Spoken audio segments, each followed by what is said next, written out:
Hello दोस्तों, स्वागत है आप सभी का हमारे YouTube channel short hand hospital में। Please subscribe my channel and press the bell icon. Be ready for dictation 5 seconds.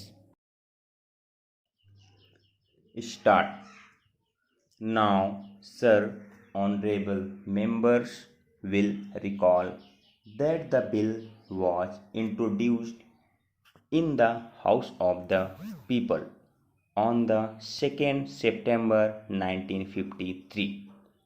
It has had a long history, and in one form or another it has been before the public since the end of 1949.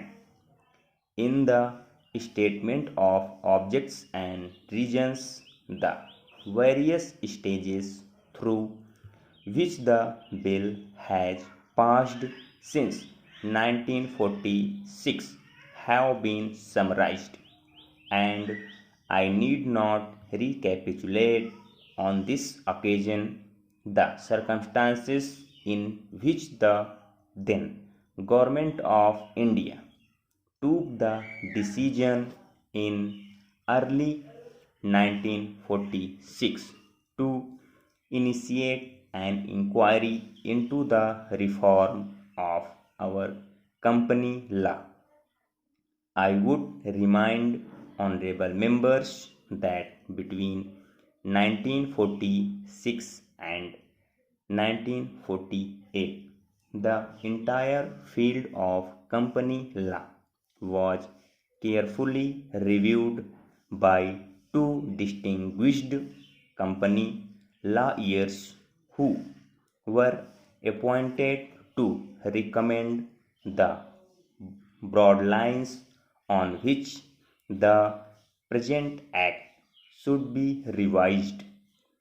Their recommendations were examined in the then Ministry of Commerce, and certain tentative departmental views which emerged were circulated in comprehensive memorandum to all recognized trade and industrial associations, bar associations, the high courts, and the state governments, that brought us to the end of 1949 para.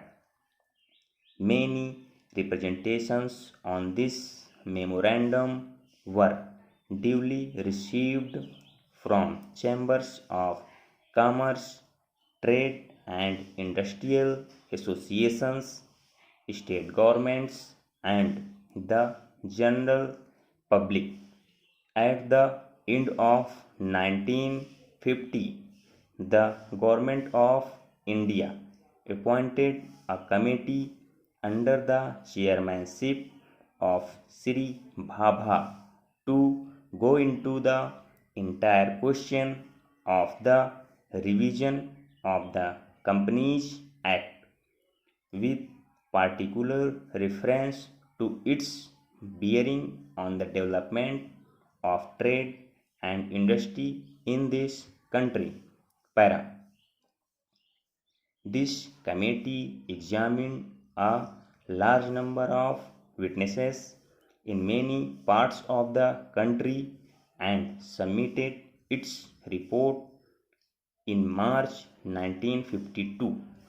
This report again was circulated to all state governments, chambers of commerce, trade associations, high courts, and many other bodies.